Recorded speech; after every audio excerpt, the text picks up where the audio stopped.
da mucho gusto saludarlo, darle la bienvenida como siempre a un programa más de esta serie sobre derechos humanos que el canal del Congreso ha preparado para usted.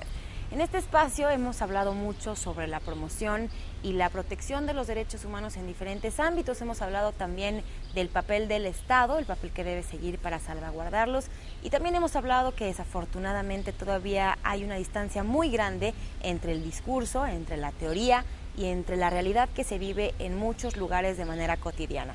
Hay una información que nos permite detectar cómo se están implementando las diferentes políticas públicas en materia de derechos humanos, si verdaderamente están llegando al público para el que fueron diseñadas, si de verdad se está atacando las necesidades básicas y sobre todo si se está avanzando en el objetivo fundamental, que es hacer que se perciba de manera más concreta, que se concretice estas políticas públicas y que tengan un impacto real en la vida de muchas personas. Estos son los indicadores en materia de derechos humanos y ese es el tema del día de hoy. Para abordarlo, me acompañan como siempre 3 invitadas de lujo a las que por supuesto les agradezco que estén con nosotras. En primera instancia, Mila Paspalanova. Ella viene de la Oficina del Alto Comisionado de Naciones Unidas para Derechos Humanos. Gracias por estar aquí. También está con nosotros Laura Elisa Pérez, ella es consultora independiente. Y está con nosotros Rocío Mondragón, quien es directora de Estadística del Tribunal Superior de Justicia del Distrito Federal. Es un placer tenerte con nosotros y platicar con ustedes sobre este tema, indicadores de derechos humanos. En primera instancia, para entrar un poco en la materia, para contextualizar al público que nos ve, ¿nos puedes hablar, Mila, sobre qué es un indicador y cómo se elabora? Muy bien, vamos a tratar de hacerlo fácil. Un indicador debe de ser un dato concreto, una estadística que estamos generando año tras año para saber si un fenómeno está mejorando o está empeorando, ¿no? Una definición bastante teórica. Para hacerlo un poquito más práctico, estamos pensando en algo muy sencillo. Por ejemplo, pensamos en alimentación. ¿Tienen las personas que viven en México alimentación adecuada, alimentación que reciben con cierto tiempo, se pueden alimentar cada día o no? Para saber si esta es la realidad o no, tenemos que tener una posibilidad de medirla y allá es donde entran los indicadores. Y podemos decir, por ejemplo, la persona se está alimentando 3 veces al día y está recibiendo los productos necesarios para su desarrollo físico, para su desarrollo intelectual, para su desarrollo emocional. Y después, si tenemos esa información estadística sobre la calidad de la comida, sobre la calidad de la alimentación, generada cada 6 meses o cada año, podemos decidir, podemos llegar a la conclusión si la alimentación es adecuada o no. Si la alimentación no es adecuada, los indicadores después nos van a dar pistas, nos van a dar ideas de cómo podemos mejorar las políticas públicas que lleva a cabo el Estado en materia de educación. Y así podemos cubrir y deberíamos de cubrir todos los derechos. Tenemos que tener esta información estadística para educación, para salud, para vivienda, para cuestiones de trabajo, para libertad de opinión y expresión, para acceso a la información, para juicio justo, como nos va a platicar más adelante Laura Elisa, para derechos de las mujeres. Justo para saber, ¿necesitamos nuevas políticas públicas o no? Las que tenemos están llegando al público al que tienen que llegar, tienen un impacto positivo, tienen un impacto negativo. ¿Cuál es la realidad en materia de derechos humanos en el país? Muy bien. Hay una metodología y un asunto que permite validar si esa información pues es confiable y es fidedigna. Laura Elisa, ¿nos puedes platicar un poco sobre esto? Sí, gracias. Déjame primero ubicarme un poco.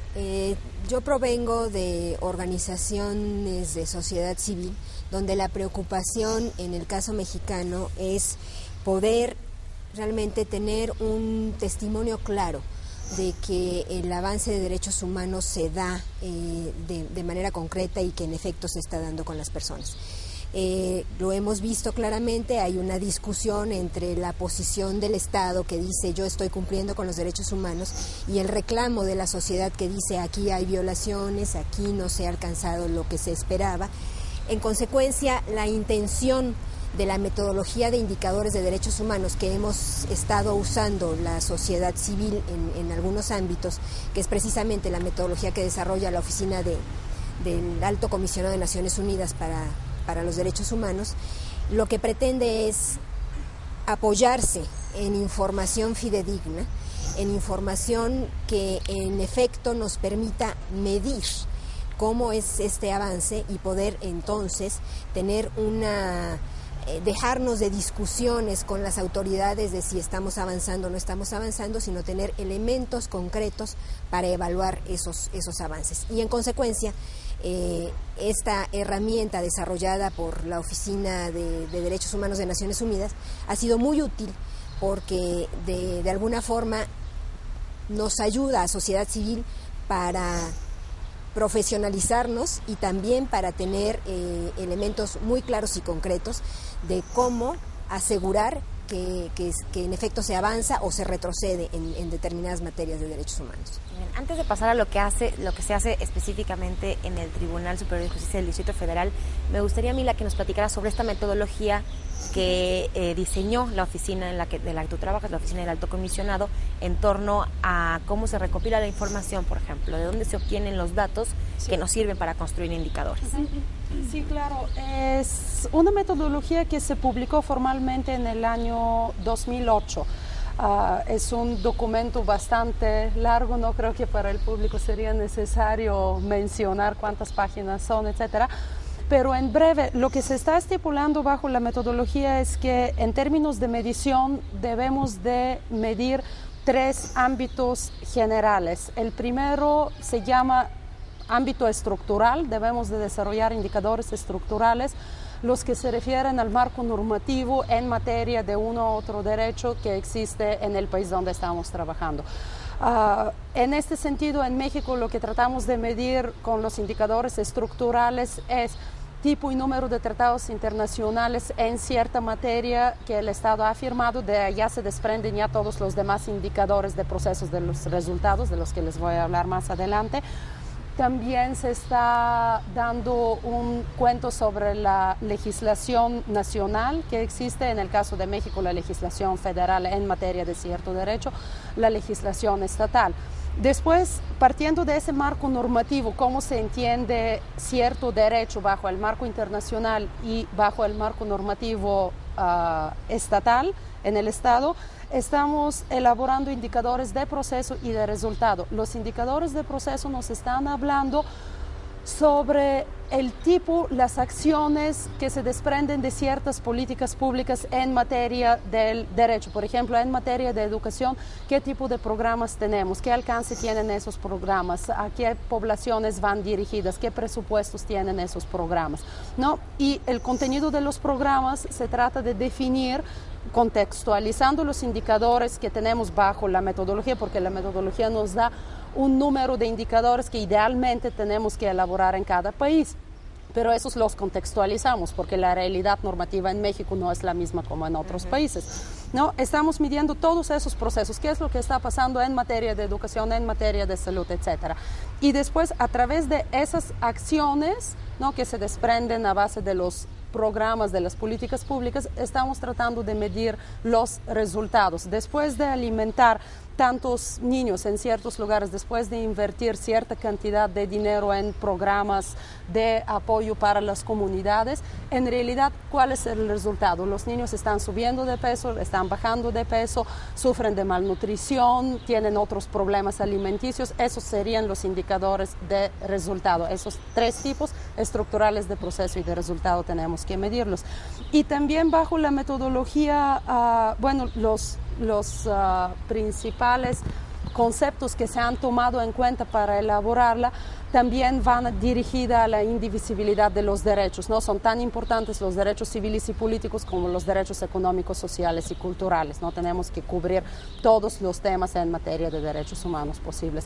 También estamos midiendo temas transversales, tales como, por ejemplo, no discriminación, empoderamiento de las mujeres. Todos esos aspectos tenemos que tenerlos incorporados en nuestro sistema de medición a través de indicadores. Okay. ¿Y las fuentes de información, por ejemplo, de dónde se obtienen? Bajo la metodología, y es un problema que de hecho estamos encontrando en México y creo que en los demás países donde se está trabajando con indicadores, se está estipulando que idealmente tenemos que usar fuentes de información oficiales, estadísticas administrativas. porque son las únicas que se pueden generar a largo plazo. Tenemos censo cada 10 años, ¿no? En los distintos países son distintos los tiempos. Tenemos encuestas de hogares que se están llevando a cabo con cierta periodicidad, y esas estadísticas nos garantizan que la muestra es bastante amplia, la información es confiable, se está generando con la periodicidad que estamos necesitando para tener los indicadores. Porque un indicador deja de ser un indicador solo si tenemos una estadística por un año, no necesitamos la misma cifra año tras año a ver si mejoramos o si estamos empeorando.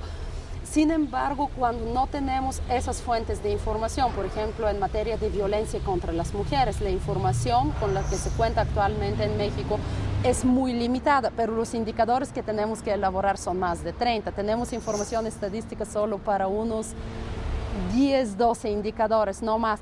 Allá es donde tenemos que ir buscando otras fuentes de información alternativas. Desgraciadamente, no siempre podemos acudir a las fuentes de información que dan las organizaciones de la sociedad civil si no estamos seguros que se usó una metodología rígida para la generación de la información, si esa cifra la vamos a tener el próximo año. Por lo tanto, tenemos que ir impulsando la generación de información estadística administrativa oficial, y es la experiencia que tienen en el tribunal hoy en día, ¿no? Generar su propio sistema interno de generación de la información, porque INEGI no tiene todos esos datos que necesitamos. Perfecto. Por favor, Rocío, platícanos un poco precisamente sobre lo que se hace, lo que nos ha dado pie Mila en el Tribunal Superior de Justicia del Distrito Federal, concretamente en el área de estadística, que es la que tú encabezas. Sí, claro que sí, muchas gracias. La experiencia que hemos tenido en el Tribunal del Distrito Federal en materia de generación de indicadores de derechos humanos, debo ser sincera en el sentido de que fue una iniciativa que se dio en la Dirección de Derechos Humanos del propio tribunal. El área de estadística en realidad es de muy reciente creación, se creó en febrero del año 2009. Y a partir del momento en que nosotros llegamos, tuvimos que empezar a hacer desde un diagnóstico en cuanto a qué información contaba en ese momento el tribunal, y el hecho de haber desde un principio ubicado las necesidades de información en materia de derechos humanos del propio tribunal, nos dio la pauta para ubicar lo que faltaba en cuanto a información. Nosotros tomamos esa pauta para poder determinar qué faltaba, poder establecer un programa de trabajo en términos de prever lo que se necesitaba para generar la información que se necesitaba en el tribunal, y desde un principio utilizar metodología que nos proporcionó el Alto Comisionado de las Naciones Unidas en la materia, para poder enfocar como un marco teórico de la información que se requería empezar a construir en el tribunal. Es así que se hizo incluso un grupo de trabajo en el que participó Mila con el Alto Comisionado, María Elena Lugo, que es la directora de Derechos Humanos del tribunal, la Dirección de Planeación del propio tribunal y la Dirección de Transparencia también del tribunal, junto con nosotros, y fue un trabajo muy arduo de aterrizar la metodología y los conceptos de este documento al que hacía alusión Mila para el caso concreto del tribunal, en términos de que por tratarse de una metodología a nivel internacional, pues se tiene que adecuar a la situación de cada uno de los países. Este trabajo nos llevó aproximadamente unos 8 meses en que aterrizamos los indicadores específicos para el tribunal. Una de las situaciones que nos permitió avanzar mucho en este trabajo es no ponernos límites en cuanto a la disposición de información, sino que nos fuimos con todo a determinar qué es la información que se necesitaba, independientemente de que en ese momento la tuviéramos o no. Ya que se aterrizaron los indicadores, lo que fue es hacer un ejercicio de ubicar con qué información contábamos y qué faltaba para construirlos. En este sentido pudimos ubicar en primero un total de 76 indicadores de carácter cualitativo para el tribunal, de los cuales una parte pues se van a poder construir a corto plazo, que son los que teníamos información del registro administrativo propio del tribunal y que nos permitía su construcción. Esta primera etapa de indicadores, que consta de 37 indicadores, se van a hacer ya públicos en noviembre del año 2010. Estamos en esta etapa de construirlos, y lo que es el resto de indicadores, pues establecimos los que son de mediano y de largo plazo, porque están ligados a tener otras fuentes de información. Por ejemplo, sí prevemos que se tienen que levantar encuestas, se tienen que hacer estudios específicos sobre expedientes para poder construirlos, y los de más largo alcance son aquellos indicadores que necesitan que realmente se fortalezca la sistematización de información a nivel del tribunal, que implica ya poder construir bases de datos y sistematizar los procesos de manera que la información sea una derivación de los procesos propios del tribunal. En eso también estamos trabajando, pero no es una cuestión inmediata, nos va a llevar un poquito de más tiempo, entonces los indicadores de largo plazo son los que se van a construir ya que tengamos esa información sistematizada. Ha sido un trabajo realmente que ha contado con el apoyo en términos de que ha habido la voluntad política en el tribunal, que es un elemento fundamental para todo esto. Y sin duda consideramos que va a ser pues un referente para que otros tribunales pudieran hacer lo mismo. Yo estoy, al igual que Mila, convencida de que de nada va a servir que nosotros nos estemos midiendo, aunque sea poder actualizar la información en el tiempo, si no podemos compararnos con esta situación respecto a otros tribunales. También nos tenemos que comparar en el espacio para que realmente tengamos medidas de evaluación efectivas. Es un tema importantísimo. Sé que hay un avance importante en términos de acceso a la justicia y también en otros derechos como la educación, la salud. Vamos a platicar de eso un poco más adelante y también sobre precisamente eso, qué hacemos con esa información que nos arrojan los indicadores. Antes hacemos una pausa, regresamos. Estamos platicando de indicadores de derechos humanos en el canal del Congreso. No se despeguen.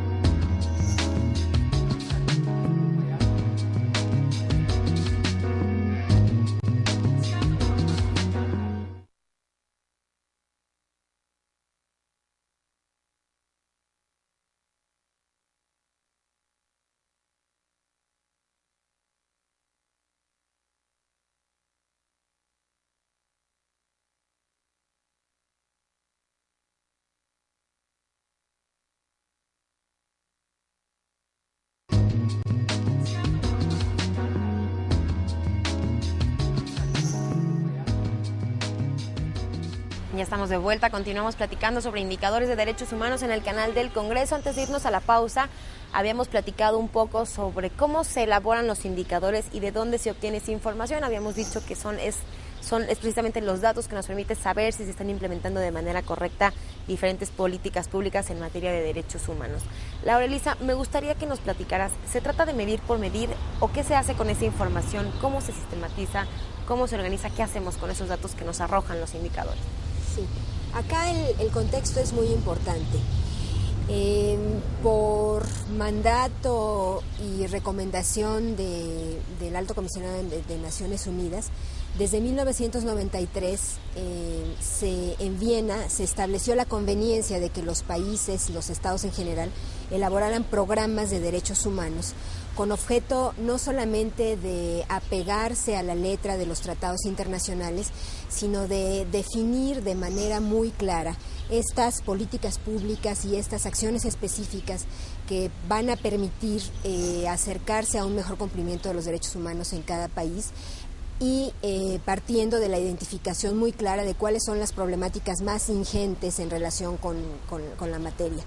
El caso mexicano significó la elaboración de programas de derechos humanos a partir de la administración pasada, pero de manera destacada el gobierno del Distrito Federal a partir de 2006 con un proceso participativo muy interesante donde la Comisión de Derechos Humanos del Distrito Federal funge un papel central y catalizador de todas estas demandas de sociedad civil y de requerimientos de una labor muy clara, guiada en el tema sobre un contexto específico. Se desarrolla lo que se llamó un proceso de diagnóstico programa de derechos humanos en el Distrito Federal. Como decía yo, es un proceso participativo donde interviene, además de los órganos del Estado, el gobierno del Distrito Federal, el Tribunal Superior de Justicia, la Asamblea Legislativa. Se incorpora la participación de organizaciones de sociedad civil especializadas, académicos y opiniones abiertas a través de una serie de diálogos y mesas que dieron como resultado, primero, un diagnóstico de cuáles eran estas problemáticas más importantes en derechos humanos, y después, lo que me gustaría mostrarles aquí, el programa de derechos humanos del Distrito Federal. El trabajo que se conjunta aquí es muy importante porque se logra el contar con la opinión de todos estos actores y la opinión especializada de qué es lo que está pasando en diferentes temas, y se obtiene pues un documento que permite identificar en más de 2.400 acciones qué es lo que se necesita hacer en diferentes plazos para alcanzar los objetivos de respetar y proteger los derechos humanos de las personas que habitan y transitan en el Distrito Federal.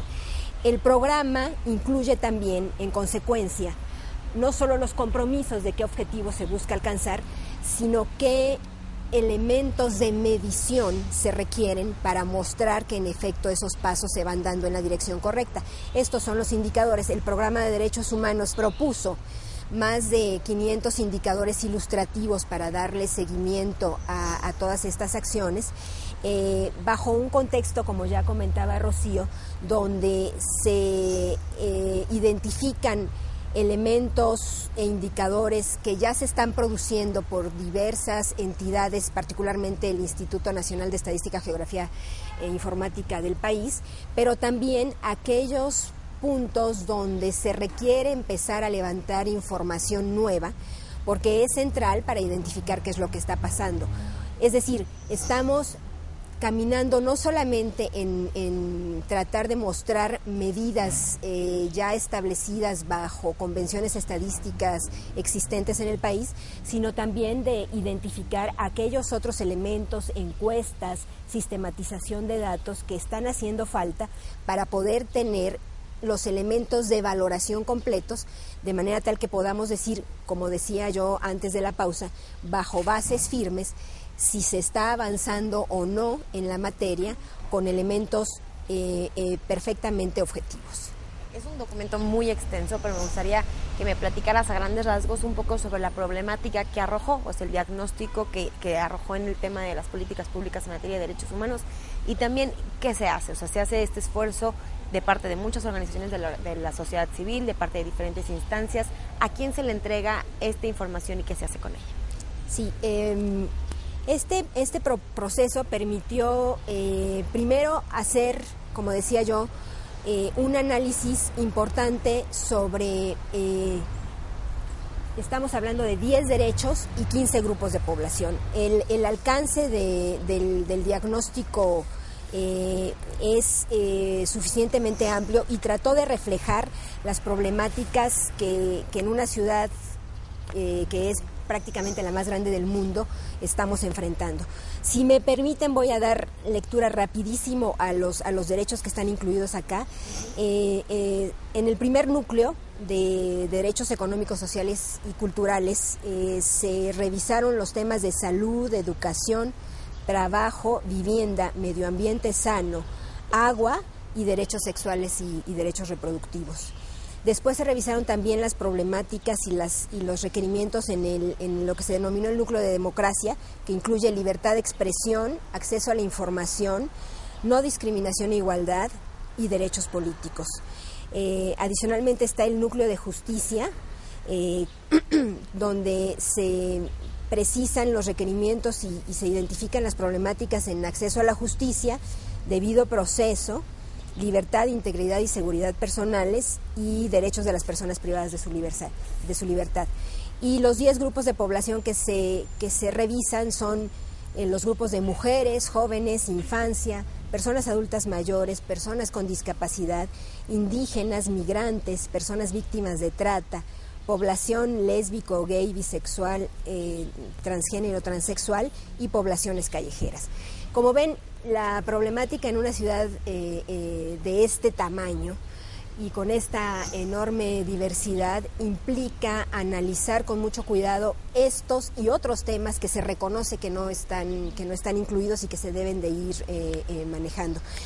El programa da pie a que se pongan de acuerdo los diferentes órdenes, los diferentes elementos del Estado en el Distrito Federal, de manera tal que no solamente se identifique la actuación necesaria del Ejecutivo local en relación con situaciones difíciles como la libertad de los jóvenes y la actuación de las policías en casos emblemáticos como el News Divine, sino elementos adicionales relativos a ¿está cumpliendo la Asamblea Legislativa con su misión de adecuar la legislación vigente para cumplir y tener la base necesaria en términos de derechos humanos? Y está el Tribunal Superior de Justicia manejando adecuadamente la impartición de justicia para que no solamente se identifiquen las problemáticas, sino que estemos ciertos de que las personas víctimas de violaciones a sus derechos humanos van a eventualmente recibir justicia. Entrar a los detalles de la problemática y las acciones establecidas nos llevaría a muchísimos programas, pero lo que sí quiero destacar es este esfuerzo integral de trabajo que se hace en el Distrito Federal para que el tema de derechos humanos avance de manera concreta y además de forma que cada una de las autoridades asuma las responsabilidades que le corresponden, oyendo además a la sociedad civil. Es decir, no solamente se trata de un ejercicio de autoridad donde el gobierno decide qué es lo que va a hacer y decir yo estoy bien y yo solo me califico, sino que hay una apertura muy importante para que todas las personas que puedan sufrir violaciones a los derechos humanos tengan escucha y puedan exigir eventualmente esos derechos y estar seguros de que que esos derechos también son justiciables. Hay derechos y materias que están un poco más avanzadas en nuestro país. De eso me gustaría que platicáramos un poco. Mila nos había adelantado sobre el juicio justo, el derecho a un juicio justo, y me gustaría que tú, Rocío, por venir del Tribunal Superior de Justicia, nos profundizaras en este tema, qué se está haciendo, qué es lo que han arrojado los indicadores en términos de acceso a la justicia, de presunción de inocencia, en fin. Todavía no estaríamos en posibilidades de darte un dato, porque como había comentado, la primera etapa de los indicadores se va a liberar en el próximo mes de noviembre de este año. Entonces, aunque ya lo estamos construyendo, todavía no los traje, de hecho se van hasta hacer un entregable que va a ser, yo creo, el presidente del tribunal en su momento. Sin embargo, lo que sí te puedo decir que este ejercicio que hicimos y que abarca diversos temas y subtemas, ¿sí? Es una manera en que nosotros podemos entrarle a la estadística desde el punto de vista de los usuarios. Y eso es un enfoque nuevo. No solamente yo creo en el ámbito jurisdiccional, en donde la estadística consistía básicamente en cuántos asuntos llegan en cada una de las materias, ¿no? Cuántas sentencias, etcétera. Pero estamos hablando de que entrarle por el enfoque de derechos humanos a la información te da una apertura en cuanto a cómo entrarle a los datos y con nuevos temas y nuevos categorías de información. ¿De qué estamos hablando? Estamos hablando de que vamos a tener indicadores en los que vamos a medir el número de quejas que se interponen tanto en el tribunal como en la Comisión de Derechos Humanos del Distrito Federal, que están relacionadas con los usuarios de los servicios de justicia. Eso es una información que va a ser nueva y que se va a publicar. Estamos hablando que vamos a medir realmente el esfuerzo que se haga en el tribunal en cuanto a la capacitación del personal para sensibilizarlos en el tema de derechos humanos. En este sentido se está haciendo un gran esfuerzo y lo vamos a estar midiendo para que realmente midamos el esfuerzo que hace y el efecto que va a haber en términos de que esto evidentemente tiene que permear en un mejor servicio y en la disminución de quejas, por ejemplo, ¿no? Estamos hablando de que vamos a ver el ingreso de los asuntos que llegan al tribunal desde el punto de vista de los usuarios, no solamente contabilizando los montos totales, sino preguntándole a los usuarios su opinión respecto a los servicios, incluso midiendo nuestra cifra negra, ¿sí?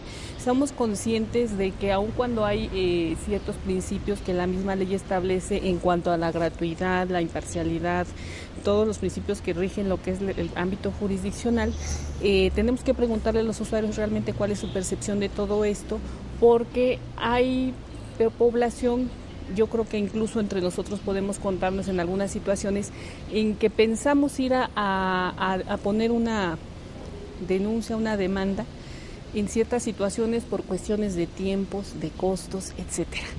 Lo que se trata es realmente contar con estos parámetros de medición que nos permitan ver realmente qué tan accesible es la justicia hacia la gente. Ubicar si realmente el acceso justo en la población depende de ciertos factores. ¿Sí? Vamos a tratar de tener con la información desagregada por sexo, por condición socioeconómica, por las condiciones ahora de todo este tipo de tipologías en cuanto a los derechos sexuales, todo esto, también lo vamos a ubicar, vamos a ver si realmente el acceso de justicia es igual para todos. Todo esto se está considerando. Vamos a como tribunal también a medirnos en todo lo que se refiere a las responsabilidades administrativas, cómo estamos realmente controlando que adentro del tribunal pues haya una responsabilidad administrativa con las personas que no estén dando un buen servicio, ubicar si hay personal del tribunal que tenga algún problema, que estén sentenciados por algún delito, todo este tipo de cuestiones que pudieran ser factores que resten a lo que es un esfuerzo en materia de derechos humanos, los tenemos que medir. Evidentemente el gasto público en justicia es muy importante, ubicar realmente si tenemos o contamos con los recursos necesarios, cuáles son nuestras fortalezas, nuestras debilidades, para tener elementos de evaluación. Vamos a poder medir el costo de los juicios, vamos a poder medir la duración promedio de los juicios, que actualmente es un dato que no tenemos y que es necesario para realmente abatir en términos de los nuevos modelos de justicia que se esperan con todo lo que se refiere a la reforma en la materia penal, poder realmente medirnos actualmente cuál es el costo para la población de interponer una demanda, un juicio, en términos de tiempo y de costos económicos, para que eso se pudiera corregir con la reforma penal. ¿Sí? Estamos entrándole también a todo lo que son los peritos traductores, que es una medida que tiene que garantizar que las personas que, por ejemplo, hablen otro idioma o hablen alguna lengua indígena, no tengan el impedimento real para que puedan ellos defender sus derechos en un juicio.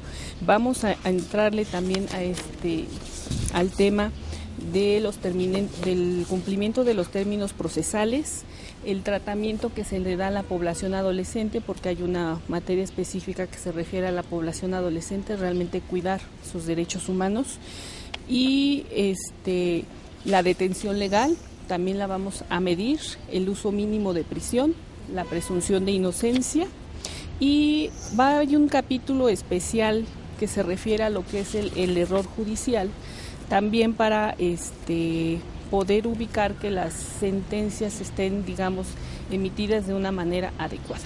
Sí, ese es, digamos, en términos generales los temas que son nuevos realmente en términos de estadística del ámbito judicial y que nos van a permitir realmente medir lo que es el acceso a un juicio justo en el tribunal. Importantísimo, además, porque creo que si en algún punto la población, la gente tiene la percepción de que sus derechos humanos son violados, es precisamente en materia de justicia y cuando le toca enfrentar algún proceso de este tipo. Así que, bueno, pues tendremos que estar muy pendientes. Vamos a hacer una pausa. Sé que hay otras materias. Mila, antes quieres agregar algo. Quería agregar un punto. Rocío mencionó muy bien toda la información desagregada que va a estar generando el tribunal, ¿no? Información desagregada por sexo, por edad, por nivel socioeconómico de la población, por nivel educativo también lo tenemos contemplado si la población es migrante, indígena, etcétera. Pero también hay unos indicadores muy interesantes que nos están enseñando cómo se está desarrollando, cómo se lleva a cabo el proceso judicial, dependiendo de si tu defensor es de oficio o si tienes un defensor particular. Y todos saben más o menos, ¿no?, que la justicia es para los ricos, ¿no?, quienes se ven más beneficiados, etcétera, pero esa información nunca se ha traducido en una cifra. No hemos tenido una prueba fuera de algunos artículos periódicos y tenemos todo un grupo de indicadores y casi en la mayoría de los casos donde fue relevante la información se está desagregando por tipo de defensor y estamos esperando muchísimo esta información. Muy bien, ¿no? Vamos a hablar de eso un poco más, si quieres abundaremos en el próximo bloque y también un poco sobre algunas otras materias en las que se ha avanzado en términos de indicadores. Hacemos una pausa, no se despegue, regresamos en el canal del Congreso hablando de derechos humanos.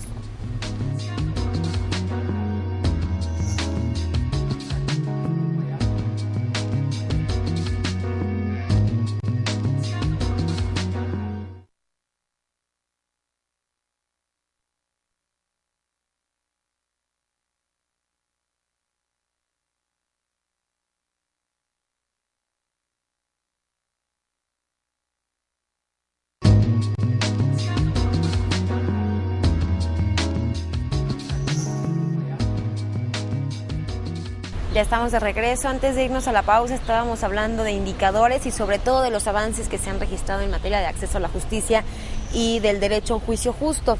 Mila, hay otras materias en las que también se tiene ya una conceptualización, digamos, el derecho a la salud y el derecho a la educación y algunos otros temas. ¿Nos puedes platicar un poco de eso, por favor? Sí, claro. De hecho, quería platicar un poquito sobre la cuestión de dónde viene esa obligación de trabajar con indicadores, de elaborar indicadores, porque inmediatamente empezamos con las experiencias prácticas, con todos los avances que hemos tenido, pero creo que al público no le queda muy claro por qué lo estamos haciendo. Entendimos que lo estamos haciendo para saber cuál es la situación en materia de derechos humanos, etcétera.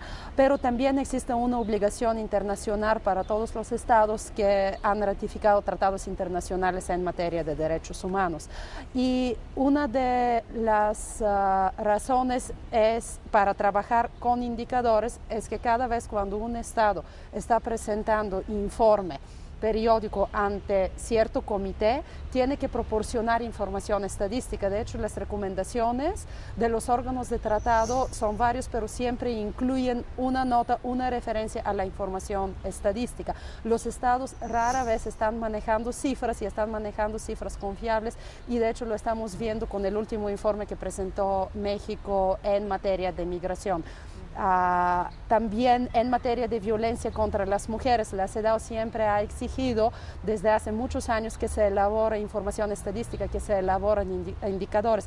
Eso es una obligación internacional que México tiene, no es simplemente una idea que tenemos un ejercicio y que tienen que hacerlo porque tienen tiempo o porque hay gente dedicada a este trabajo. No es una obligación y cada uno de los países tiene que hacerlo.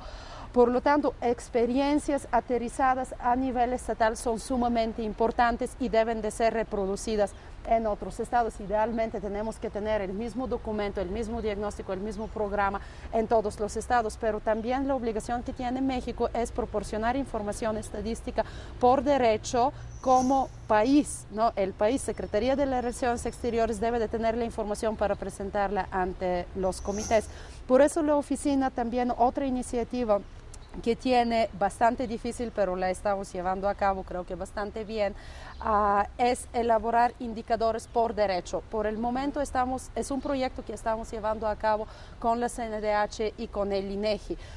El público debe de entender que no es una tarea de la oficina del Alto Comisionado la elaboración de los indicadores, ¿no? Tenemos que identificar las estructuras, las instituciones estatales o paraestatales que están generando la información. Por lo tanto, con la CNDH y con el INEGI lo que estamos trabajando es indicadores en materia de salud, por el momento, en materia de educación, en materia de libertad de opinión y expresión y acceso a la información, y indicadores sobre el derecho a la vida, la libertad y la seguridad. Estamos generando con ellos información longitudinal a partir de 1990 con cortes cada 5 años.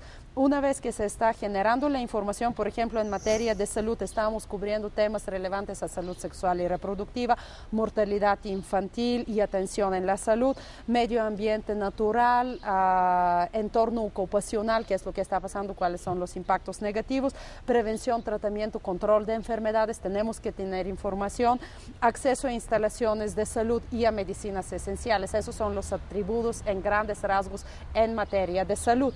Una vez que proporcionamos la información, son alrededor de 39 indicadores, esos indicadores lo estamos sometiendo a un proceso muy amplio de validación en el que participan instituciones gubernamentales que son expertos en el tema de salud, claro, participan Secretaría de Salud, IMSS, etcétera, participan académicos, organizaciones de la sociedad civil y otros expertos independientes. Se está revisando toda la información, el indicador, la formulación del indicador, la fórmula de cálculo, las fuentes de información, y se están proponiendo o indicadores adicionales o estamos rectificando un poquito los indicadores que tenemos, ¿no? A partir de eso también estamos generando información para los últimos años, no solo corte 2000 y 2005, estamos generando la información desde 2005 hasta el momento, si esa está disponible. La idea es que en un momento dado la oficina se puede retirar de este proceso y lo está llevando a cabo solo la CNDH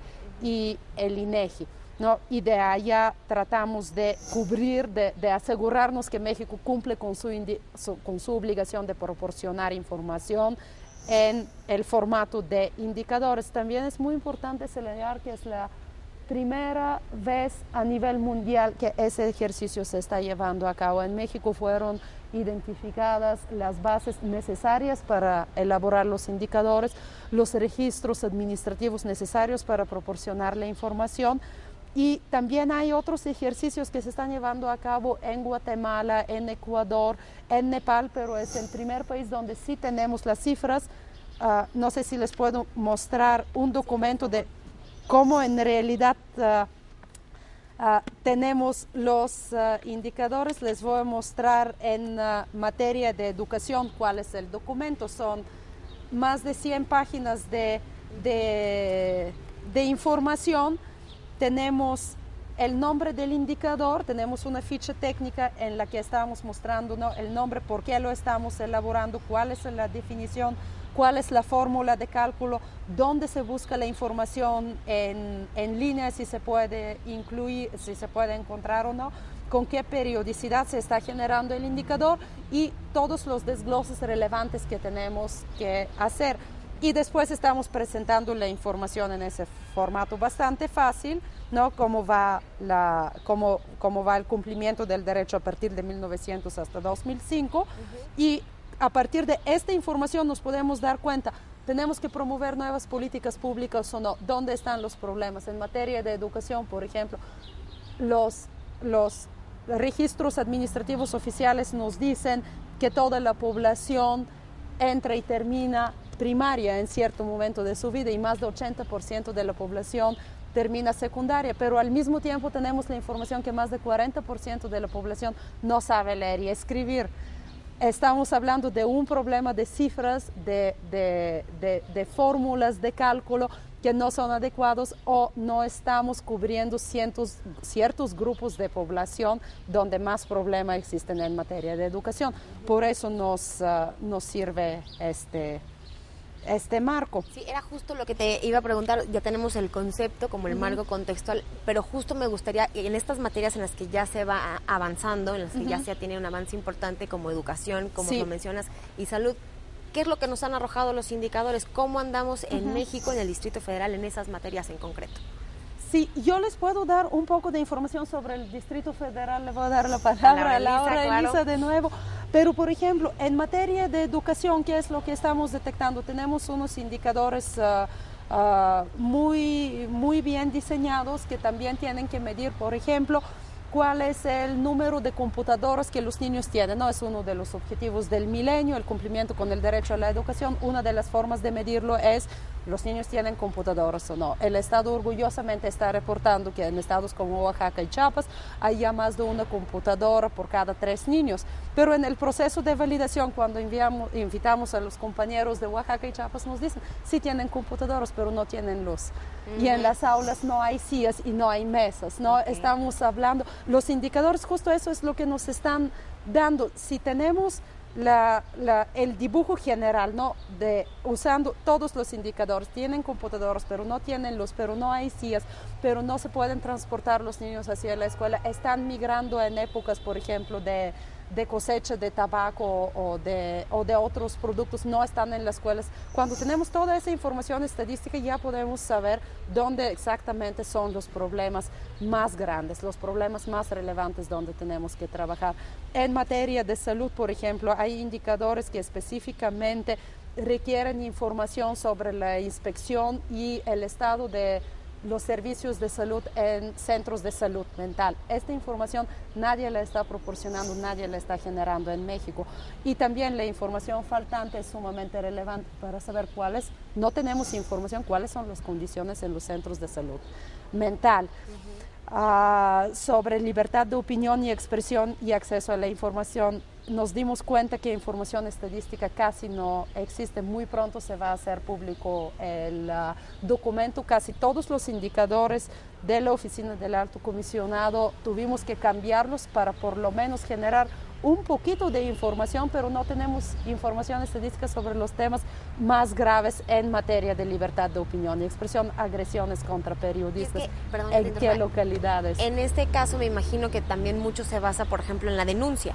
Sí, claro. Y eso hace que evidentemente no se tenga una información o muy confiable o fidedigna que vaya de acuerdo con la realidad. Sí, ¿no? ¿Y quién denuncia?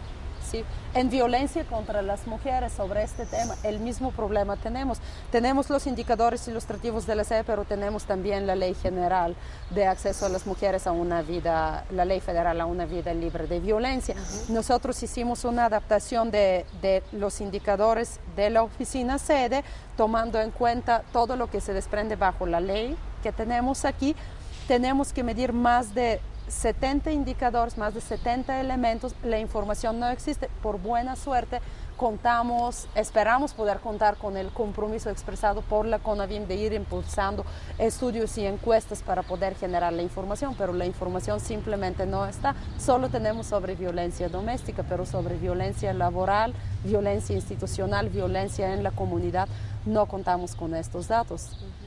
Bien, estamos entrando a la recta final del programa. La verdad es que es un tema muy extenso que nos puede llevar muchísimo tiempo, pero bueno, para concluir finalmente me gustaría que me dijeran los retos a futuro. Es decir, hemos hablado ya de materias como de acceso a la justicia, de educación, salud, libertad de expresión, opinión, violencia en contra de las mujeres, pero eso nos señala que todavía hay muchas materias que están pendientes. Entonces me gustaría que platicáramos un poco de eso, sobre los retos a futuro y también sobre si estos indicadores nos hablaban de estructurales que arrojan algunas lagunas o algunos faltantes. ¿Eso se puede resolver con legislación?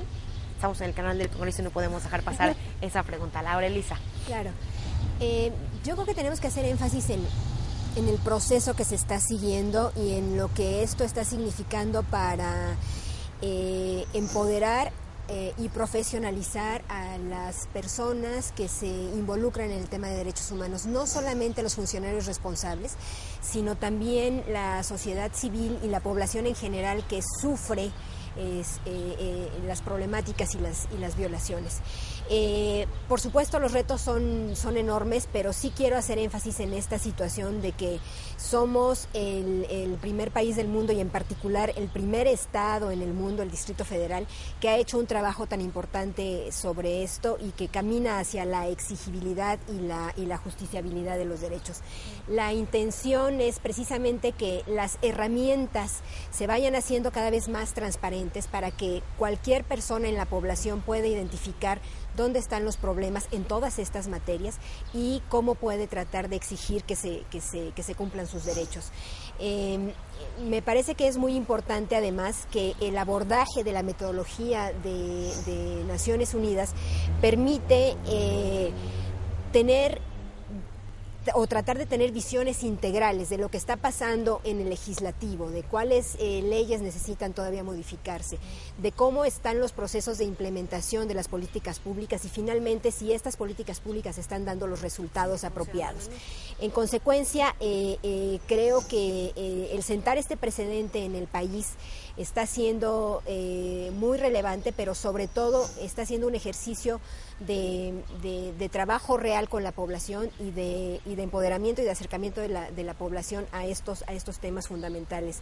El reto es enorme, pero creo que el haber tomado los primeros pasos en el Distrito Federal a través de la fuerza del convencimiento político de las entes que se involucraron en el diagnóstico y en el programa ha sido fundamental. Y por supuesto, pues está quedando sobre la mesa una gran cantidad de acciones que hay que seguir y hay que implementar a la brevedad posible para que la población pueda vivir mejor en este país. Muy bien, Rocío, en el término de la justicia, sabemos que en noviembre nos has adelantado que se van a publicar parte de esta información, pero ¿cuáles son los retos en esta materia? Fíjate que yo identifico que uno de los grandes retos a nivel de este esfuerzo del Distrito Federal es el fortalecimiento de las áreas estadísticas en cada una de las dependencias de gobierno. Tenemos datos, pero falta mucho no solamente en cuanto a información, sino en cuanto a contar con personal que realmente tenga la formación en cuanto al manejo estadístico y al procesamiento de los datos. Es algo que yo, si no mal recuerdo, estaba considerado desde el principio que se hizo el diagnóstico del programa, que era una intención incluso crear un instituto de estadística a nivel del Distrito Federal. Yo creo que eso es algo que se tuviera que retomar para poder realmente dar un esfuerzo en ese sentido, que fuera un esfuerzo transversal de todas las dependencias y que fuera realmente un apoyo para todo esto. Muchas veces no fuera un esfuerzo aislado, digamos, de cada una de las dependencias, sino que se unificaran los criterios para que aplicara todo. Yo eso es lo que creo que también es uno de los retos importantes. Muy bien. Mila, tu conclusión. A nivel nacional, el mismo problema. Primero, tener las contrapartes comprometidas a seguir adelante con este proyecto, seguir contando con el apoyo, con el liderazgo de la CNDH y el INEGI. Y también tener fuentes de información confiables y cuando no existen, hacer esfuerzos para generar la información, porque la situación en el DF, esta experiencia es incomparable con lo que está pasando en los estados del sur del país. No tratar de tener la información para todo el país, longitudinal, confiable, y que se está generando año tras año con el apoyo de las contrapartes del Estado que tienen que liderar este proceso. Ese es el problema principal que yo estoy viendo. Y la implementación, digamos, la pregunta que les hacía hace un instante, en términos de legislación, ¿se debe trabajar de cerca con el legislativo, con la Asamblea Legislativa, para implementar esto desde algún marco normativo? Sí, claro, yo así lo veo. Tienen que usarse los datos, detectar cuáles son los problemas claves y si eso se puede traducir en legislación sería lo ideal y tener mucha más vinculación con el poder legislativo, ¿no? Por parte del programa, por parte del tribunal, por parte de nosotros como oficina, ¿no? Poder transmitir toda la información necesaria para exigir algún cambio legislativo. Bueno, pues esto puede ser un primer acercamiento, un primer esfuerzo para que el Congreso, pues bueno, esté desde luego muy pendiente de toda esta información importantísima que se está arrojando en todas las diferentes materias. Les quiero agradecer que hayan platicado con nosotros, que hayan estado este día aquí en el canal del Congreso. Nosotros, por supuesto, vamos a seguir muy de cerca todo lo que ocurra en esta y en las diferentes materias que tienen que ver con los indicadores de derechos humanos. Gracias, Mila. Gracias. Gracias, Laura Elisa. Muchas gracias. Gracias, Rocío. Y gracias, por la supuesto, a usted que estuvo con nosotros en el canal del Congreso. Esté pendiente, vamos a continuar hablando de derechos humanos en una próxima emisión. Gracias, hasta entonces.